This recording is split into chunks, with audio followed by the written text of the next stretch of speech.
Hello. Switch is on. I think we are good now.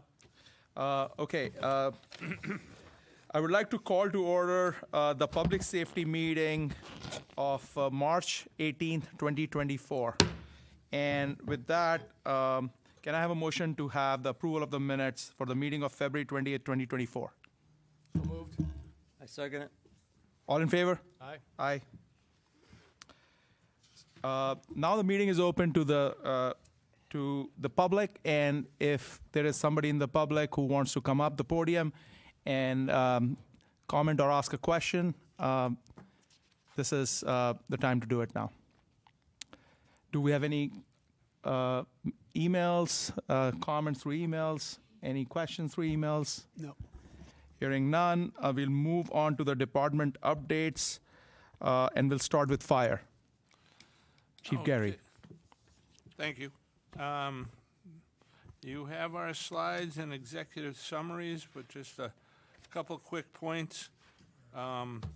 Last month was one of our busiest on I-91 with 16 calls out of 60, generating 23,000, which brings us up to 106 for this fiscal year. We had a large repair on engine one. We had an engine repair for it. We just signed the bill a few hours ago, about $15,000, and that was out of service for about 3.5 weeks. Recruitment, we had one new cadet come in. Obviously, slow time of year for recruiting. We're having a recruitment meeting in about an hour and a half. And let's see, you have our community engagement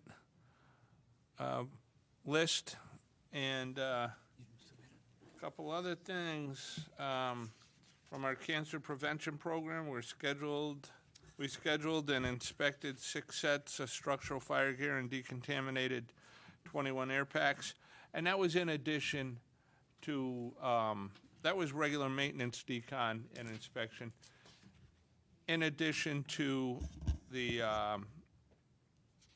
gear and packs that were contaminated at a structure fire and a couple other incidents.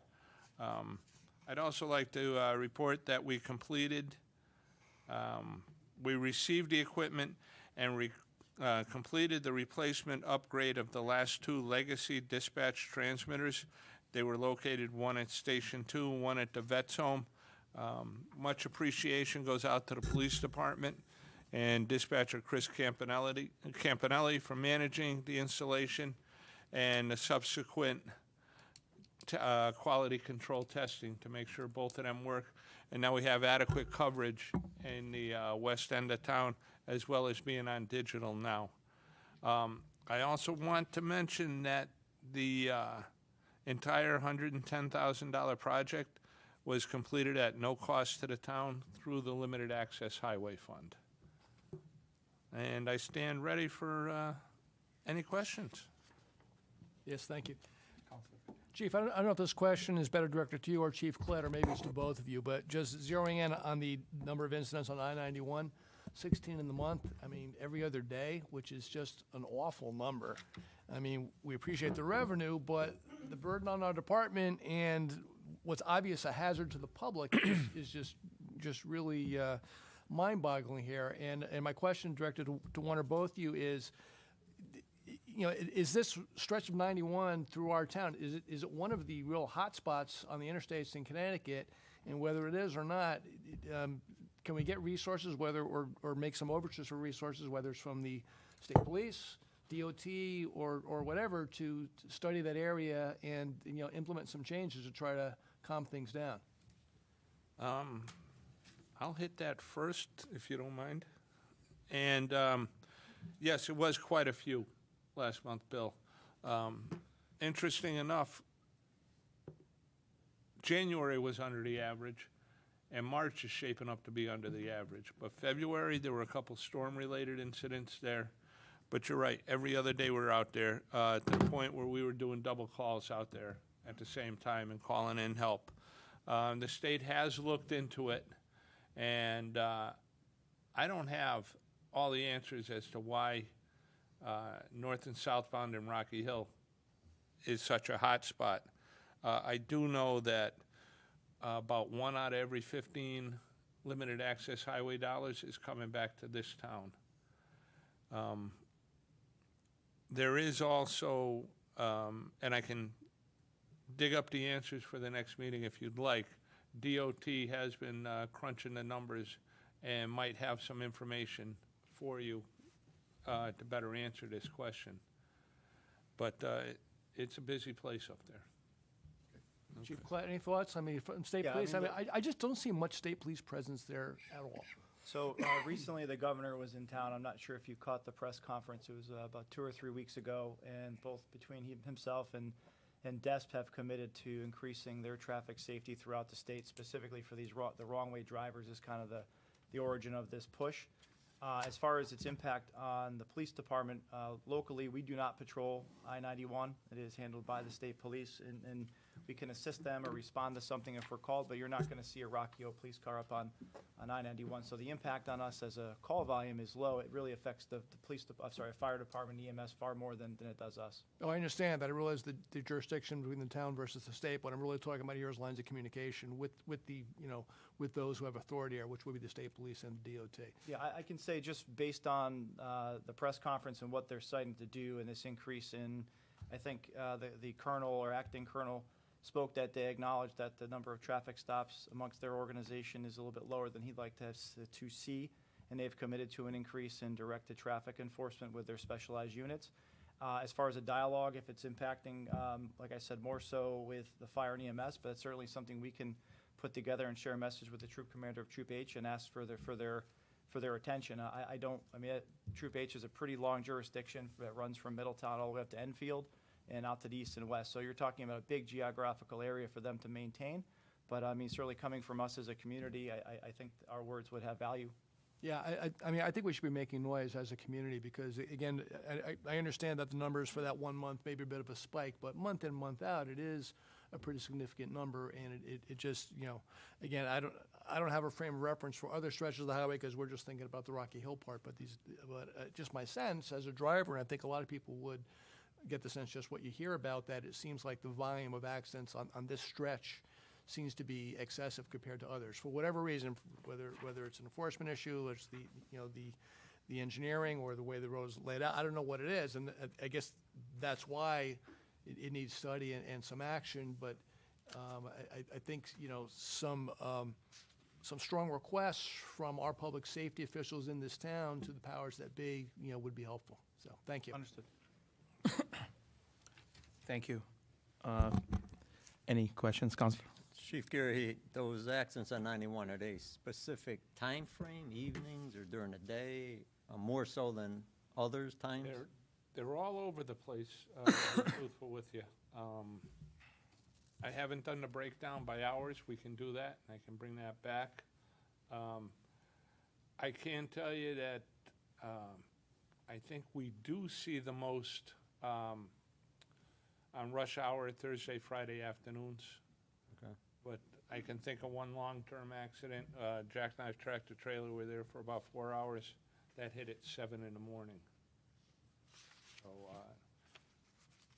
I'm making myself a couple notes. I'm gonna break down some of this information and try to get you more information for the next meeting. Thanks. Another question, with that funding that you're getting from the state, is that a fund you control, or does it go to general town budget? I work with the finance director. We have earmarked projects, the one being, the first major one being the transmitter replacement project. Okay. The next one will be a safety upgrade to the air packs. So we can, what it is a lunar program where the air packs will talk to each other and to an outside incident commander, so if somebody stops moving, we can pinpoint their location within the structure, making it safer Yeah, for the volunteers to volunteer. Excellent use of the money, thanks. And what this does is take these items off any capital purchases down the road. Good. Excellent, thank you. Thank you, Chief Gary. Moving on to emergency management, and Chief Gary again. All right.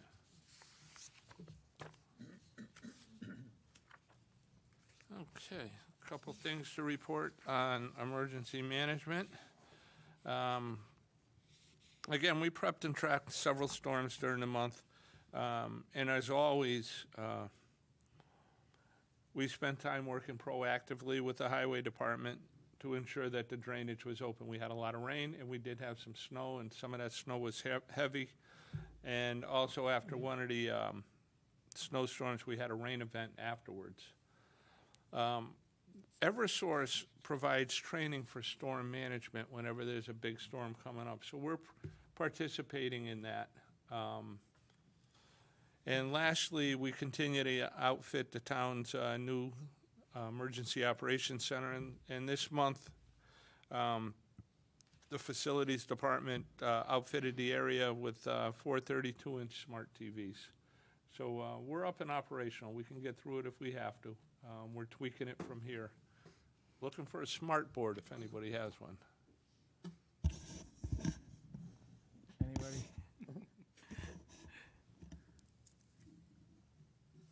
And And that's it. I'm sorry. I thought the town manager was jumping in there. Sorry, Ray. No, you're doing a fantastic job. yeah, Councilor O'Sullivan. No questions, thank you. Any No questions? Thank you. I don't have any, so thank you, Chief Gary. Thank you. Moving on to ambulance. You want to go first? Sure. For the month of February, we had 110 responses. Last year, which is a little bit, for the whole year this year so far, we've done 228. Our top 5 calls so far for this year are falls, respiratory issues, obviously, sick person, chest pain. We do still a lot of medical alarms and lift assists in town. We had no cardiac arrest for the month of February, and we had 1 opioid-related transport during the month of February. We had training, 2 training meetings for the month. The first one was on pediatric emergencies, and the second one was on OSHA, bloodborne pathogens. Total of 58 continuing hours that we did for the members. Our members list we have 50 EMTs. We have 5 probationary members, which are all brand-new EMTs. We have 5 associate members. 3 of them are at the EMT level or higher. We have 1 that's still on a medical leave, and we didn't have any resignations for the month of February. And we have 1 that's in for the new application process that's trying to look for to volunteer. For the month, we broke it down that with transports with the paramedic were 26. We did 12 downgrades, so we were real busy, and that's pretty much the issue everything there. Any questions? Councilor So Brian, just in general, where's your staffing level compared to where you'd like to be? Where I'd like to be, it's okay. It's on the lower end that we would like it to be. We are still getting the ambulances out. This last month or 2, we've had multiple nights where we've had 2 ambulances on for the evening. On the weekends, we're boostering it up. We've got Sundays. 2 of the Sundays this last month, we had full crews during the day and at night, 2 of them. And then we had, this month, the scheduling looks pretty well with people grabbing shifts to put the second ambulance online to keep us up and running. But we're always trying to recruit. We have an EMT class that's going on right now, and we usually get half of the people out of the EMT class to stay and volunteer. We have a large amount of younger people that volunteer with us before they go off to college and stuff like that for their nursing and their medical aspect of it for their contact hours. So it counts towards their college before they can go. What type of pipeline do you have to the high school, to make those connections to kind of We get are kids with the interested? guidance counselor. One of our chiefs is in contact with them, and we handed out a whole bunch of pamphlets at the last, for the last EMT class. So the high school, it is a resource that we hit. When, dating myself, but 40 years ago, we used to take the ambulance to the high school. We used to park it in the front parking lot, right by the door, and we go to class. If we got a call, we go out and do the call, come back, and then go back to class.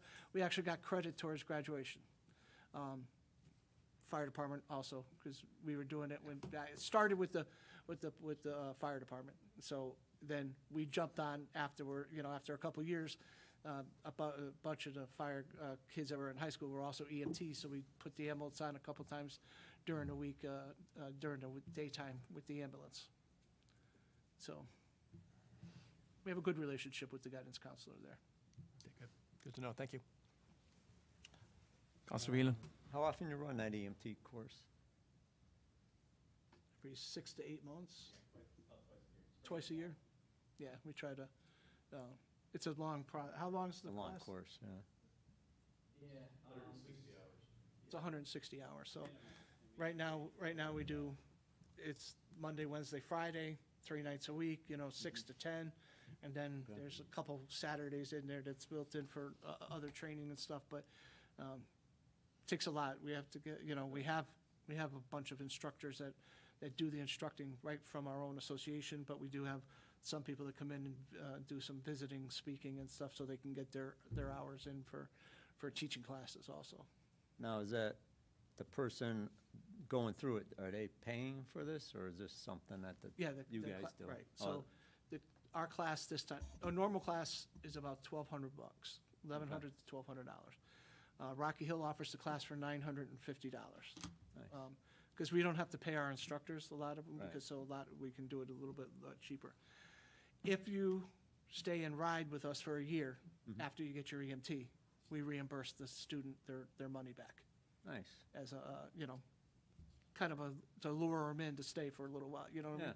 that's So nice. it's a nice little perk for the EMTs. It is. Good, thank you, guys. Yeah, thank you, Chief. Quick question. Last time we had the discussion about a reasonable estimation of how many personnel and how many ambulances are a reasonable number for our town our size, and there was a lengthy discussion. The mayor was here. I don't know if you guys were able to, and this is kind of a segue as well for Aetna, because I think Dave said last time that you guys should be able to estimate, I think, the numbers, which might be reasonable numbers for how many ambulances but how many ambulances and how many personnel are adequate for a town like Rocky Hill, considering that we are on a highway and considering that we have several facilities here, senior as Right, I as well wasn't as at the others. last meeting, Yeah. Kim was here last time. Yes, so, thank you. No, that's Sorry, I fine. forgot about that. I'm Yeah. just, Not a problem. Hi, Kim Ritchie, Deputy Chief at Rocky Hill Volunteer Ambulance. I know at the last meeting that question was raised, and Dave Kemp actually did answer that question also, stating that there really is no magic number, and there is no entity that says there is a magic number. When our association started out, there was a Cadillac and maybe 4 people. So we've come a long way, baby, and we're not done yet. So we have, as Bryant said, and as I presented last meeting, for a while there, yes, we were riding with the medic as part of the crew. We haven't done that in a very long time. We're now riding 1 ambulance and now 2 ambulances more often than not. So, we're making our hours, keep in mind, are 6 p.m. to 6 a.m. during the week and 24/7 on the weekends. Yeah, no, absolutely. And I just brought it up because I think Dave Kemp commented like at the end of the meeting that he might be able to get to an estimation. That's why I brought it back. Okay. I know there we was all have an estimate. I mean, we'd all love to have 10 ambulances on all the time and Of drive course. around, but it's quite unrealistic, unfortunately, the volunteerism. We're trying to, we're on the up movement of getting more people, but you can never estimate, because, I mean, I ride a lot, and the last couple nights, I haven't done really anything after midnight when I go in, and then the next night, I'm up all night long. You don't know how many Sure. calls that you can do. Yeah. We have a turnover. You were mentioning high school, Councilor O'Sullivan. We have one member that has been with the organization since they were first got certified, and she's going to be going to nursing school. So when she's at school, what will happen is she will ride during breaks and then ride again during the summer. And we've had a lot of people through the years that have done that. I've been with the organization for over 10 years now, and we've seen a lot of our members get patient contacts. They've stayed with us for a few years and then moved on. We have some ER doctors out on the West Coast. We have a doctor in Ohio. Nurses. We have some nurses in the audience that are still volunteering with us. So while we have some turnover, we have people that stay also. And those people that go to school come back and ride during their breaks. So. Thank you. Thank you, Kim. Thank you, Chief Goodrich. And moving on to Aetna, Dave Kemp, thank you for joining us on Zoom. You're on. Oh, fantastic. Yeah, sorry that I couldn't be there in person today. My family's got the GI bug that's going around. I'm sure Charles Brown can talk about that a little later about how it's been going around. It's a little rough in the Kemp household right now. Fortunately, knock on wood, I've been okay. If it's okay with you, Counselor, I'll go through our summary, and then I can maybe hit a little bit more on the the number of ambulances piece that they were talking about. Sure, go ahead. And by the way, your volume dropped a little bit. I don't know if it was your mic or it's here somewhere, like that issue, but at least I noticed that. Sure, I will. Let me know if I stop talking. You can have either Chief Goodrich or Chief Gary can reach out to me and just tell me that you're not hearing me. But so our responses year to date, we're looking at 547. It's been the first 2 months, honestly, were pretty busy for the town of Rocky Hill. Last month we had seen kind of a lower on-time performance for where I would like it. We were in the 90s for the first 2 months. We did come back up to 94%. We did start utilizing a little bit of a different posting model during the daytime and putting a truck on the Town Line Road, as well at Town Line and Silas Dean, as well as over at West Street by the Cumberland Farms. That does seem to have had an impact on that on-time performance percentage. Cardiac arrest, we did have one. Unfortunately, it was a presumption that was not able to be worked at that time. We did have 2 opiate-related encounters. 29% of all the calls that we responded to out of that out of the 258 for the month were related to trauma. That's pretty much tracks within the normal metrics. It looks like it's about a 30 to 70 split between trauma-related and medical calls. On a operations level, we have been continuing to meet with the state legislator. We actually did have a press conference earlier today that a couple of our president as well as our director of operations were able to be at in regards to getting Medicaid funding back into the budget, which is, again, something that I think I've spoken to before, hasn't been increased in about 20 years. So we're a little bit optimistic that it will get back into the budget once it goes into in through the out of committee, hopefully. So we have a busy month. We actually have a new hire orientation next tomorrow, believe it or not. We bring in another couple EMTs as well as a paramedic into the organization. We currently have 3 paramedics that are going through the precepting phase. And we just finished up and wrapped up another new hire class that had 4, and they've all been cleared through the field training process. With that, I will stand ready for questions, and then once you want me to get there, we can talk about the numbers of ambulance responses. Okay, thank you, Dave. Any questions, Any Councilor? questions? Thanks for the report. Any questions, Councilor Beal? You mentioned that you had 2 ambulances in town. Is that a normal procedure of yours, or is that something new you're just starting? Certainly. So that is, historically speaking, what we would do is we would post a truck either on that West Street and Maple Cromwell Ave intersection that kind of has been like a historical pulse for Rocky Hill. Recently, we started utilizing this kind of like by south car was what we call it. I think Goodrich, probably from his time at Aetna, can remember that. And what that'll do is we can then utilize that resource to backfill the Rocky Hill resource or backfill into the town of Weathersfield, or worst case scenario, if we get, absolutely crazy, that resource can then be shifted back into Hartford if we have to. It just gives us a little bit more flexibility with it, how we're deploying our resources throughout our coverage areas, whether through contractual obligations or through assigned PSARs.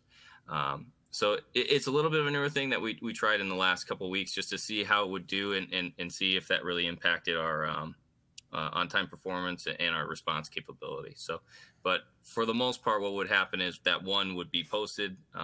There's always one in Rocky Hill.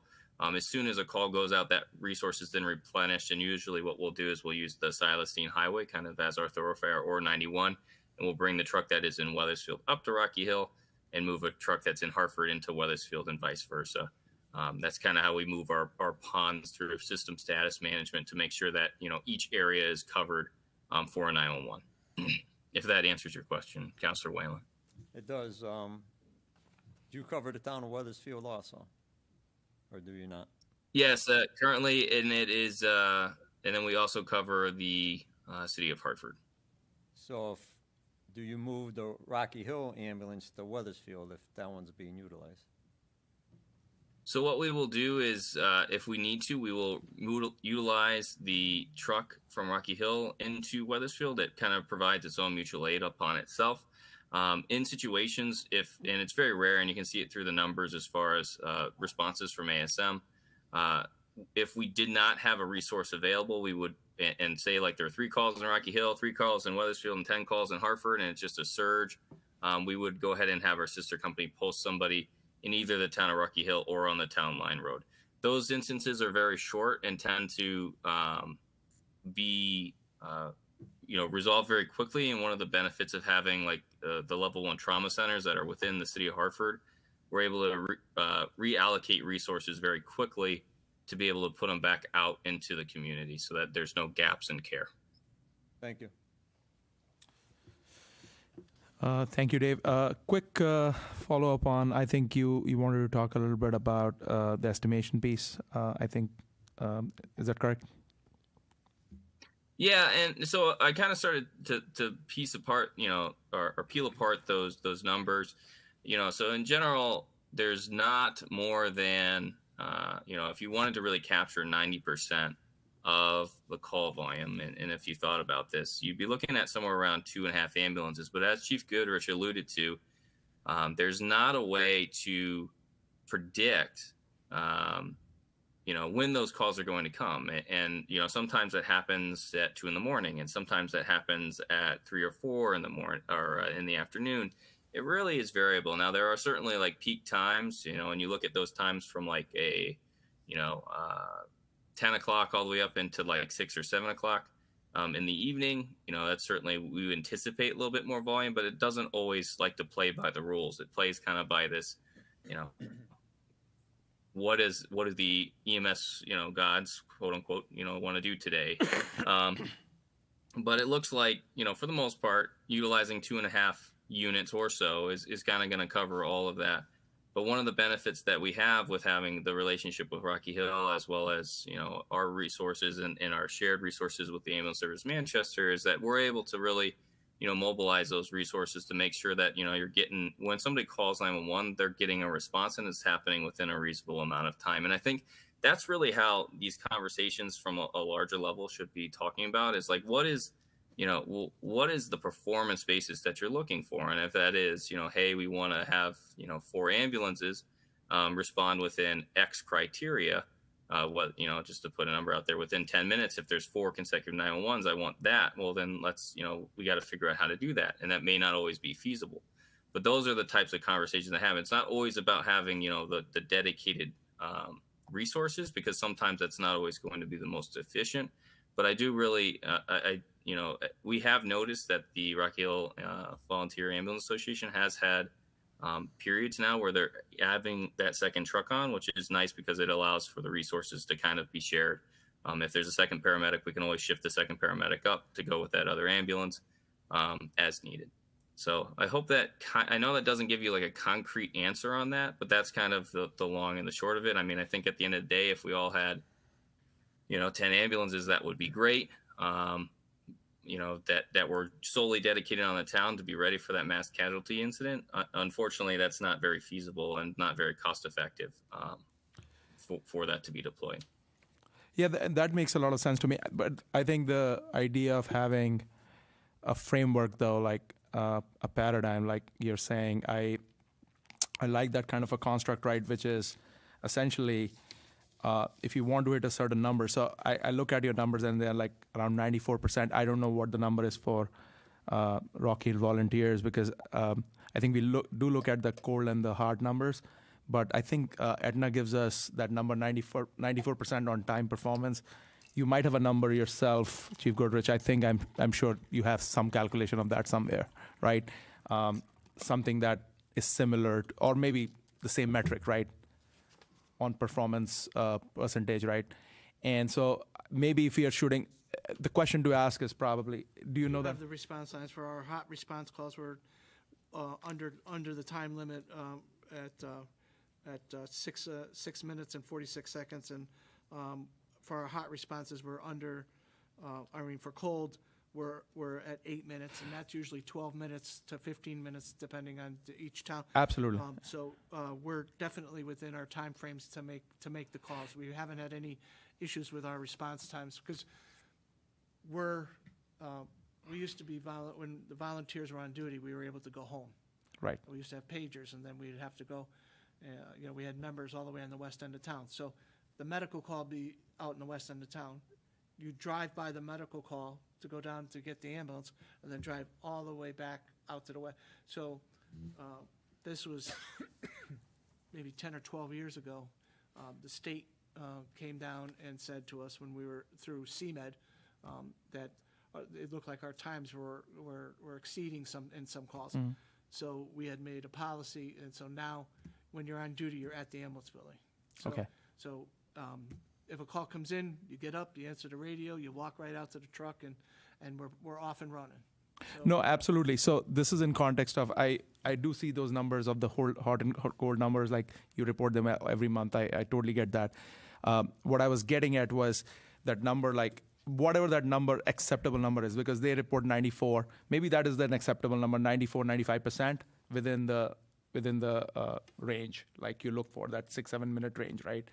And that's fine. So what I'm trying to do is like, this is a conversation I've had with the town manager as well on topics unrelated to ambulance, is the KPIs, right? Like, so that's what Dave is talking about. These are like kind of like the key performance indicators. So if this is your performance indicator and you can live with like a 95% number, right, on time number, then what do you need to get there, right, to be at 95%, during the year, right? On average, 95% within the time you want to respond, right? Whether that 6.5 number or whatever it is, right? So we haven't had any over. absolutely. So where I'm going with this is there is a way to kind of back into that number of like how many ambulances or personnel you need, depending on what your metric you're trying to hit. And if that number is 95%, using that 95% number, you want to be on time. What is the personnel and what is the ambulance number you need? That's all I'm saying. And maybe that number is 2.5. Well, right now, maybe that number is 2.5. Right That's now, fine. Our number for our association right now, we're at 100%. So, and we have 50 members. So, our number right now would be 50. We'd love to have more. I mean, but right now we're doing what has to be done to make sure that we're on time and doing the calls in town. Yeah, no. It's a little different because they're backfilling and they're covering during the day, and obviously during the day they have multiple Of course. calls, but they have a fleet of, I don't know, when I worked there's 18. I'm guessing that now they're in the mid 20s, if not even more. And then on top of that with Manchester, so they do have a big backfill where they can keep coming in and going up and down to Silas Dean. We're very lucky to have that access where it's just a straight down, you know, even if we get on the highways, you know, it's not that bad, but if you get caught on the highway, at least on the Silas Dean, you can get around anything if you need to, but Aetna's, they're going up and down the highway all day long. Sure. Thank you, Chief. Dave, do you have anything to say? You're on Zoom, so I just want to make sure that if you have anything to say, you Yeah, want to no, jump in. no worries. Okay. So yeah. we have 26. We're licensed for 26 ambulances, and on a peak Monday through Friday right now we're running about 23 ambulances. The split of that is usually about 13 basic life support ambulances and 10 advanced life support ambulances. Has kind of been where we've been at, and unfortunately, and I think Chief Goodrich can attest to this. The process of expanding your fleet is kind of cumbersome. I think if I had an ask, I'd love to have 4 or 5 more ambulances so that I at least have some ready reserve. So that we, because we had a couple of ambulances go out for one crew, put gasoline in a diesel truck, and then some silly things that happen. So it really plays into that buffer. But unfortunately, the process to add a truck is a little bit cumbersome. Not that we won't go through it, but we're constantly trying to utilize those resources and leverage that for the betterment of everybody. And I think what is nice about having the Volunteer Association on it is, and particularly for the town, that it's a resource that's coming out of a set location at any through the nights and weekends. And then we're able, from an asset, allocation standpoint, we're able to, through the staffing agreement, we provide a paramedic in a fly car that is then responding with them to the ALS life support calls.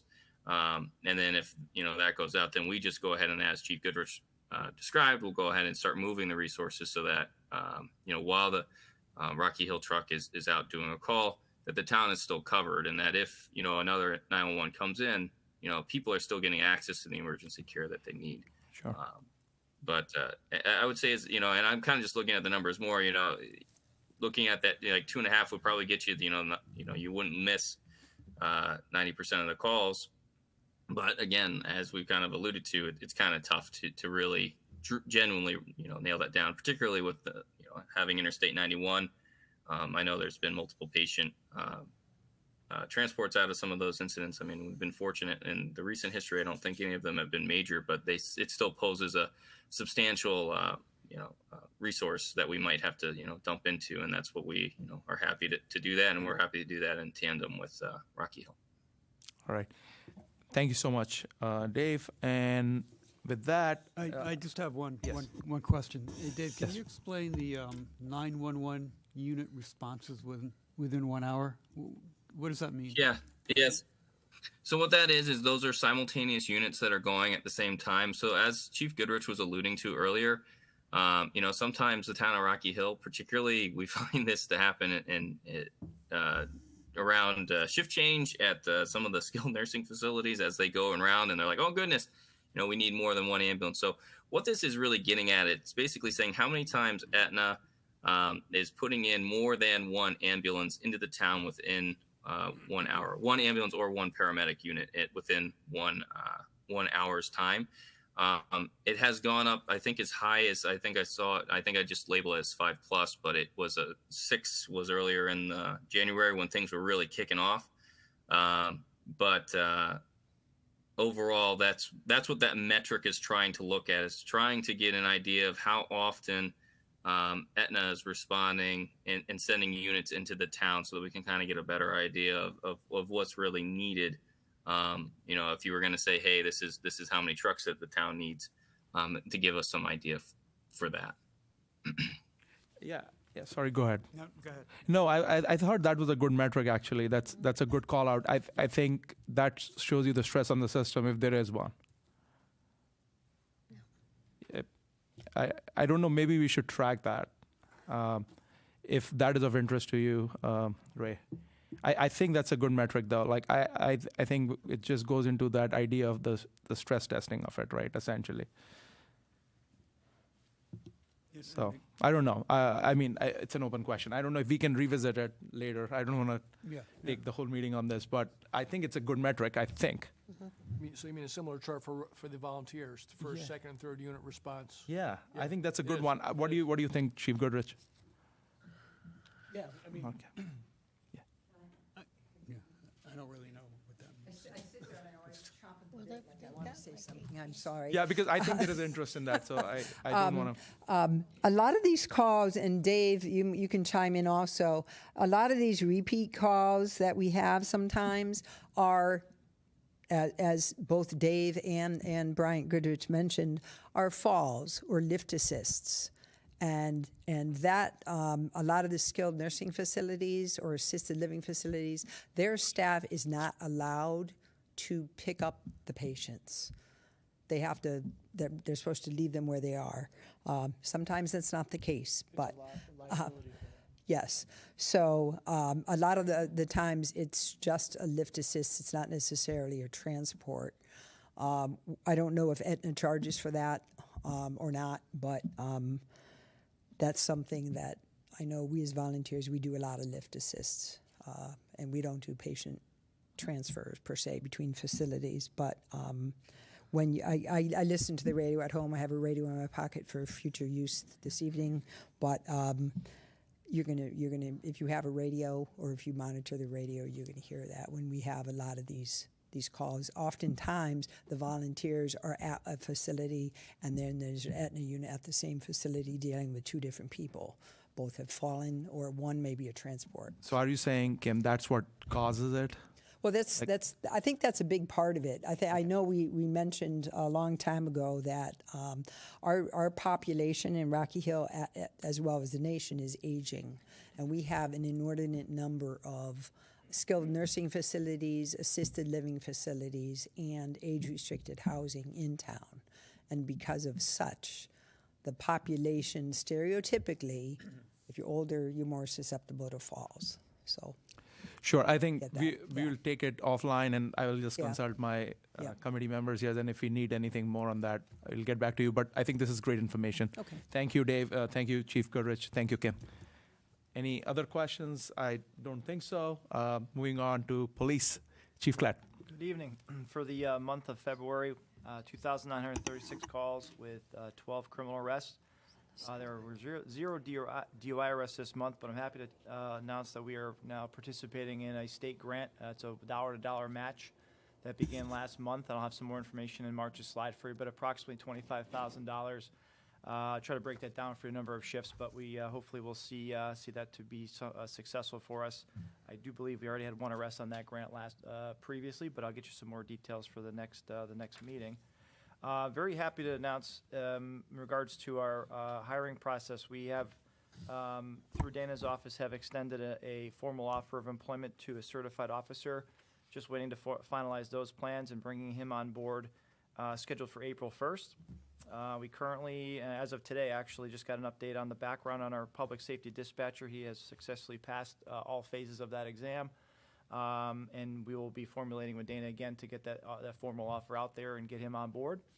In addition to that, we have a current certified and entry-level process going on simultaneously. And we have an active candidate for certified, likely to be moving on to the next phase of interviews within the next week or two. And also the entry-level process is working on scheduling the next candidates for the next phase of interviews as well. And also proud to announce that we have completed our promotional process, which really consists of a lot of credit to those folks who participated and put in their time and effort. But this is a 12 to 14-week process of studying materials, skill-based tests based on our existing general orders and state statutes. And I'm happy to announce that Sergeant Steve Morgan and Sergeant Steve Smith have accepted the position of lieutenant, and we're filling those two vacancies, working through Ray's office to get a ceremony date for their official swearing in. It's a little complicated with their schedules, Ray's schedules, but we'll hopefully get back to you shortly there. And down the pipe and shortly after, once we get the two new officers on board that I kind of mentioned before that we're pursuing, Officer Ostrowski and Officer Millette will be filling our sergeant's ranks and also follow up with ceremony there. So I'm very excited about that. It's a big time in our department to fulfill some leadership roles and changing the faces amongst our supervisors and command staff. So for me, I will tell you, it's a great time for me to see this development and people coming into some very important positions and really crafting and helping shape the future of our department. As I've mentioned a few times, I know you've been to several different presentations of late, but our CALIA assessment on-site begins on March 25th, where we actually have a chief from Georgia coming in as part of the National CALIA Accreditation Commission, comes on-site and will be auditing our work to see if we do and we practice what we preach. And I welcome that challenge, and I think we're going to come out on top of that, and I'll be happy to share that report with you when we get that. But that'll be a 3.5-day process where this assessor will be going around interviewing with town staff, with leadership, stakeholders, and interviewing our own staff. And I'm looking forward to that. I think it's going to really show the dedication and work that our folks do to do things right. And I think I'm hopeful. I might be stepping on my own toes here, but I'm confident I'm going to come back to you with a very strong report. Community engagements too, with the car seat installations. And on the major cases, there was a robbery at Cumberland Farms. I'm happy to say that we developed some very speedy information on suspects and are applying for search warrants. I'm not going to go into too much detail about what, but we do have some leads there. And I like to hopefully we'll have a successful case investigation there. On the stats, I want to thank my patrol staff for responding to our request to really buckle down and increase their traffic stops for us. I know it's been a topic with this panel over, of course, since April I've been here, but I think you can see that upswing there. They have really taken our message and taken our purpose and are committed to that, and we're seeing that upswing already, so I'm happy to report that to you as well. The charts kind of speak for themselves, and really of note,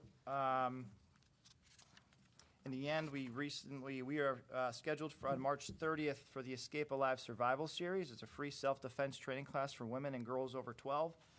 If you have any questions about that, reach out to us through Facebook or email us. It's a great program. I really encourage anyone out there who's interested to look up the program itself, but email us with any questions. And we are in our early stages of preparing for the National Night Out on August 6th, 2024, up at Elmridge Park. And we did hold an event at the Senior Center to try to help some of the seniors upload our Atlas One application not too long ago.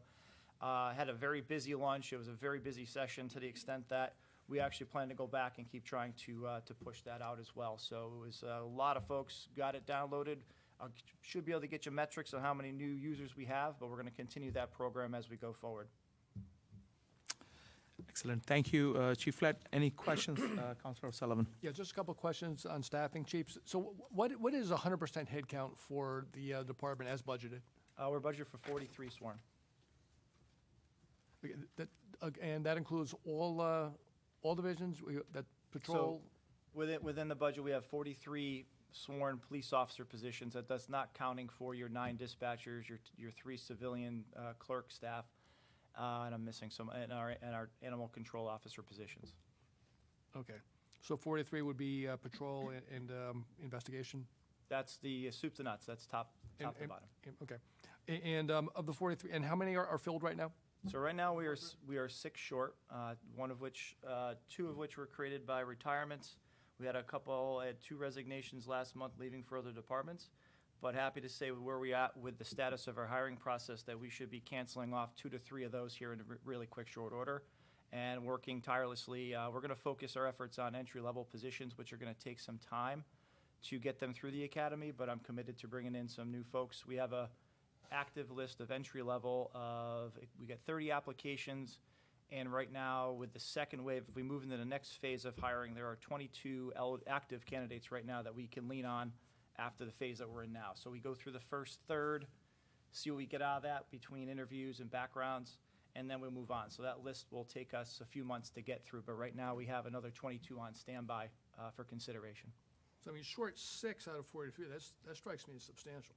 Yeah, it's been, it definitely is. It all kind of hit us very rapidly between the chief's retirement, the addition of the SRO. We have a retirement scheduled in April. So some of those holes were created by retirement and some created by folks who have moved on to other places for various reasons. But we started our entry-level process and certified process months ago. We are working through that now, and I'm hopeful to be able to fill at least 50% of that gap here in short order. Half the six means, so 3. Yeah, I think with what I have currently with an active background investigation, so the individual I mentioned earlier is coming on April 1st. That's a net, right? And we have a certified officer who's moving on to the next phase, which is our executive interview, likely next week or the week thereafter. Excuse me. And then our entry level process, we have a candidate there who'll be moving on to the next phase within the next week or two. We're trying our hardest to get that entry level into one of the next Post or New Britain Police Academies. It's a tight timeline, and that's kind of what we're stuck with entry level is you're stuck with when the seats become available and how fast you can go through the process of hiring, background, and medical, and it is time consuming for sure. And then we got to wait the 19 weeks for field training, or for academy training, excuse me. So of the 6 shortfall we have right now, so 2 would look like a matter of weeks or so, and then a third one after they complete the entry-level training? Correct. Okay, so that still leaves a short 3. So Yep. Which, you can walk this, I mean, I assume the objective is to get to the full 43? of course. Okay, So what we're at right now is with the entry-level positions that we started, we had 30 applications. We do an assessment, an application assessment, and we kind of rank those candidates, which the 30 get ranked from 1 to 30. We moved on the first 10 to interviews, and that's the phase we're in now. The other 20 remain on hold. Without getting too much detail, 2 fell back in that pool. So we have 20, our next phase of interviews will be happening quite rapidly. We just got to get them scheduled. So with that group, we have 2 more rounds of interviews. Typically, we do about 10 candidates at a time. That takes about a full day of interviews. It gives us a pool to look at, assess them, and then decide whether or not we want to make that conditional offer and then begin a background investigation or not. But the good news, and what I'm trying to convey to you, is that we have 22 eligible candidates on standby right now as we go through this process of hiring. and of the 6 openings, how many are looking to fill with brand-new recruits as opposed to more experienced people? Right now, we'd be looking to fill 2 with active certified candidates. One I mentioned before comes on in April. We have another candidate who is going to be interviewing in the executive level interviews within the next week or 2. And then from there on, we are committed and really focused on entry level. So, So of the 6 then, so. So we have the certified gentleman who's going to be starting on the 1st. So is that when certified, that's a new recruit? No, Then sir, what? that is someone who's leaving another police department Oh, to join okay. ours. Okay, all right, We have another certified officer who's currently in the interview process. got it, okay. Okay. And then we are now working on the 3rd position and subsequent positions thereafter from that list of 30 on entry level that I mentioned. So potentially the other 4 of the 6 vacancies might come from the. Ideally, that, yes. And as for the 2 who resigned, you indicated 2 retirements and 2 resignations, so the 2 who resigned joined other forces? We had 2, so the 2, of the 6 current positions, you had 2 were created by an addition of an SRO and the chief's retirement. And then we had 4 individuals leave for other departments. So so the 43 does not count the SROs then? Or the 37 or the 43, that does not count SROs? The 43 is our total sworn number of officers, which does include the SROs. Okay, so when you say we're at 37 right now, you said we lost 1 because it became an SRO? So when the last budget, when that position was approved through the budget process, we were compelled, I shouldn't say compelled, excuse me. Our objective was to fill that spot as fast as we could for the school system, and we removed and lost a position from patrol to create that, which we've not backfilled yet. So we basically took a body, put them into the SRO program, and left a vacancy within our patrol division. Okay, but that doesn't change the overall head count. You're moving it from one division to another. Correct, From but it- patrol to the school. Yes, sir. But that leaves us short on the patrol side of things. Okay. But that doesn't change the overall Correct. shortfall of 6. It's just how the resources are. The creation of that SRO created a new position of the sworn that we have to fill. Okay. And with respect to the 4 who recently left to join other departments, do you have any insights into, the push and pull on how people are leaving? Or you have Yeah, that it's, many left Rock Hill for other departments? Sure. What's going on? It's not something I think, it's really involves a discussion about collective bargaining and benefits in some cases, and not a conversation I think is appropriate for here. Happy to talk about that in a proper session with the manager in a proper format, but I can tell you we've conducted our exit interviews, both myself and independent of my own, through a human resources, and there is a common theme amongst several of the folks who have left that involve benefits in collective bargaining discussions. Thank you. Any questions, Councilor Wheel? I'm a little shocked that, we're one of the highest paid police departments in the state. And, we offer the car, we have a pension system.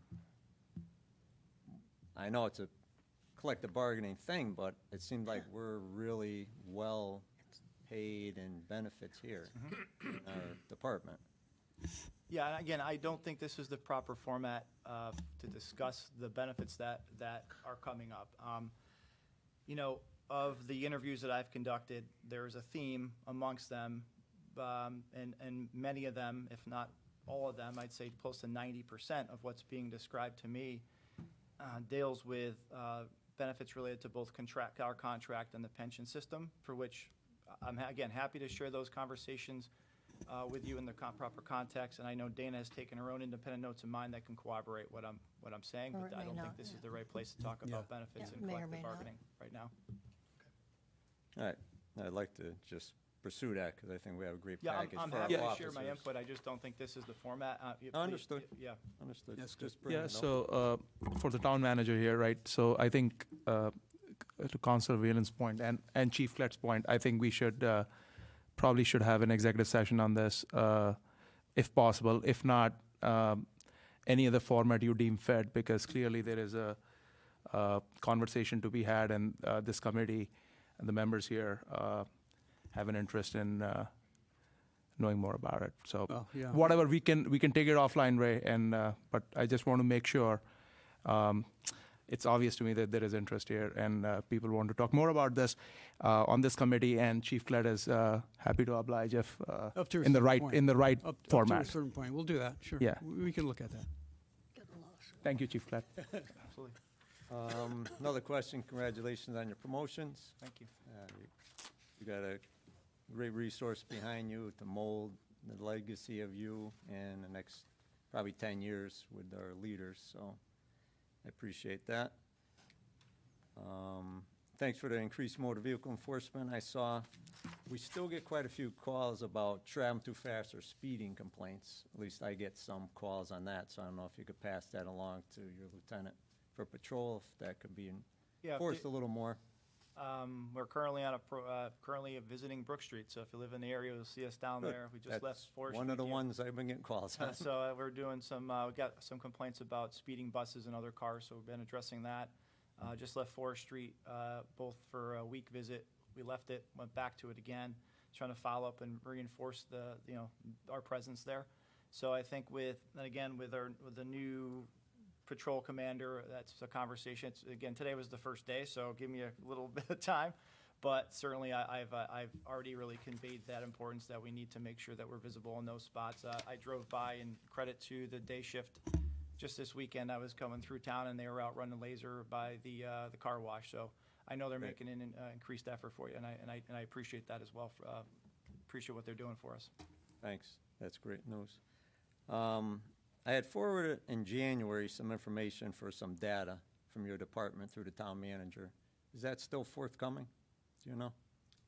Yeah, that was submitted in your last package. No, that was not submitted in Yeah, the yeah, it last was. package.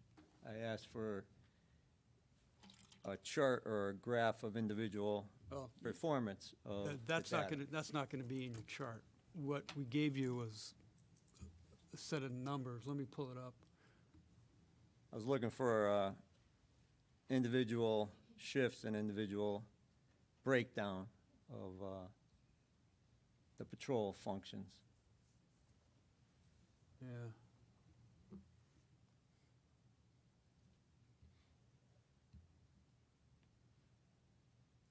I'd be glad to take the information and I'd develop into a graph or a chart type thing. Police data, whale, okay. Yeah, this was in the,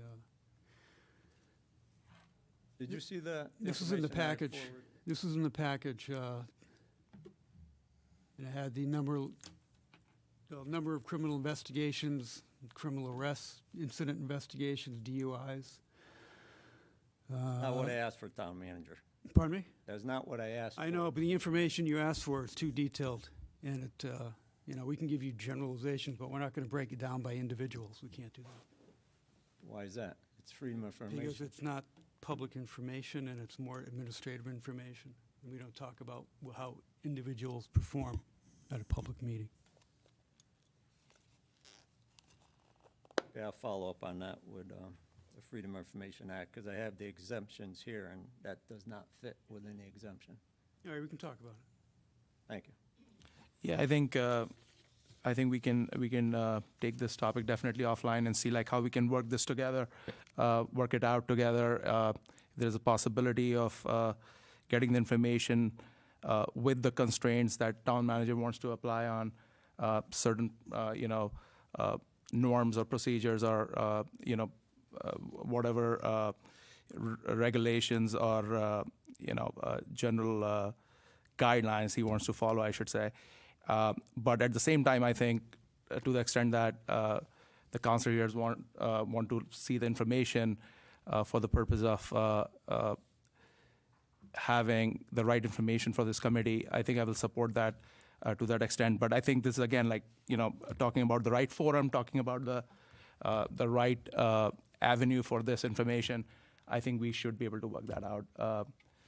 If this is not the right forum for that, then I think maybe it is an executive session, but I will leave that to Chief Klett and the town manager to decide. But I do support the request here from my fellow councilor. So moving on, one question I have, and this should be much more easier, I think, Chief Klett, is we had discussion about the stray bullet from a private residence last meeting. Yeah. And it was like a few months ago. We had a really nice, very productive discussion with Lieutenant Gutsfield, right? He was here representing you. And the discussion was about the 500 feet rule he mentioned, or the statute or the law. I don't know what it comes under. But it was about, people firing, firearms or whatever within. And we had a good discussion, I think, with the town manager and Lieutenant Gutsfield about, like, is there anything about any, is there a way to enforce something which is already on the books, or look at, like, any town ordinances which can help us mitigate these risks? I know this does not happen, thankfully, every month, and I do understand that. It's an isolated incident, but it's an isolated incident of a severity which brings people Sure. a lot of consternation, to say the least. And I use the word consternation, but it's more than that. It's a real concern, because I said this last time as well. People have reached out, and I'm sure people reached out to you. I know it's a one-off for you from a PD perspective, but from a public safety perspective, I think people worry about that. So I want to bring that back in, because we had a productive discussion last time. Don't want to give you the impression that we're not taking it seriously. Our detectives interviewed one of the participants along with their lawyer last 2 weeks ago. So that case is still moving forward toward a criminal prosecution if it applies. As it relates to the state law, we don't control that, clearly. I mean, that's written by the state government and the legislator that allows and permits for recreational firearms use with outside a perimeter of 500 feet from an adjoining property. There are elements in there that can be enforced if it's reckless or something's done intentional, and that's what our investigation is looking into. As far as a town ordinance goes, I think that's something we can discuss more in depth. I don't know how restricted the town could be legally and override what the state statute says, but that's a conversation I think that we can have here, and if that's the intent of an ordinance, to discuss it and then have it reviewed legally to see if it's something that you can put into place. Beyond that, I don't want to say more because don't have anything in front of me. I don't want to say I'm totally And that's reasonable, totally reasonable, but yes. certainly the town has a right to make its own ordinance, provided it's legal. That's a conversation. We've done that before with other ordinances that we've explored, like the noise ordinance going back 10 years ago. have it reviewed by legal, and if they say we can implement that with a decibel level and a meter, like, done very rapidly through the proper Right. process. And that's what I'm suggesting. Like, I'm not suggesting whether we do it. I'm not prescribing it. I'm just saying I think it should be a discussion. And I don't know what the right forum is, but I want to make sure maybe it's a discussion between you and the town manager, and maybe we can bring this back up in due time. Again, like, I don't want to be prescriptive here, and because I think you are closest. Yeah. I mean, my understanding of the council process is if you would like to make an amendment to our charter or our general orders, it's a conversation for which would have to be held publicly for public comment through a regular council. Start here, of course, amongst our group. Yeah, and that's what I'm talking And about. follow that process and let the community speak as to whether they support or not. Now, whether it's legal or not, again, I'm not a lawyer, far from that. But certainly if that's a conversation we want to have at a roundtable to discuss having someone with that background to write something or explore other towns.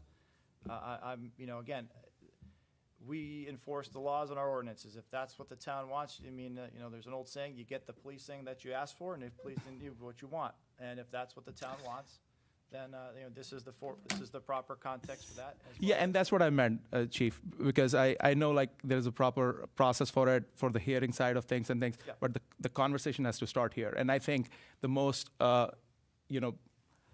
important players in that conversation is the town manager and you, because you're the law enforcement. I'd also recommend getting a lawyer very well versed in the Second Amendment as well. Before I think the conversation that starts here, you need to let us know, kind of give us an idea what you might be, we start discussing what we might be thinking of doing. Yeah, And- but and it then we might can- it might require some research. So, for example, last time we had this conversation about the 500 feet thing, and I'm not clear about that. It was brought up. Yeah, I can try to get you for next Yeah. packet. I'll see That's if I the can pull this firearms down. hunting within, you can't shoot a rifle or a firearm within 500 feet. Like the chief said, like, I'm not a lawyer as well, so I'm not going to opine on that. There was that whole thing which was brought up, right? And I'm going to refrain from opining. The only lawyer in this on this panel is Bill, and I see him not opining on this. So I'm going to also defer to, like, maybe a research on this. Like, I don't know, like, if there are any laws existing laws. I would rather not have another ordinance if there is an existing law to be enforced, by the way. That's all I'm saying. I think what I'm trying to say is the conversation here is what do we want to do for, is there an idea? Do we want to, like, restrict, within 400 feet, 100 feet? I don't know what you want. I don't think I'm going to prescribe anything. I said that in the beginning, and I'm looking for the experts here, who I think, in my view, is the chief and the town manager. All right, I'm just Yeah. trying to get a handle on what direction you want to give me. Can I follow up on some of this? Yes, A please. couple of thoughts. So, Chief alluded to the Second Amendment. We have state statutes that, the town by ordinance can't override either of those things, obviously. So, I think research, through the town attorney, for starters, is what are those constitutional and state statutory constraints on what the town can and cannot forbid at all. So so I would assume that there are some settings, probably because, the lots are so small and the population is so dense, that it would be appropriate to bar target shooting in the backyard at all. I don't know what the guardrails are around that. How big does the lot need to be? How far do you have to be from nearest neighbor? That sort of thing. So I think that type of overview would be helpful. Then I assume also, again, without knowing, that for certain larger lots, some backyard shooting would be permitted.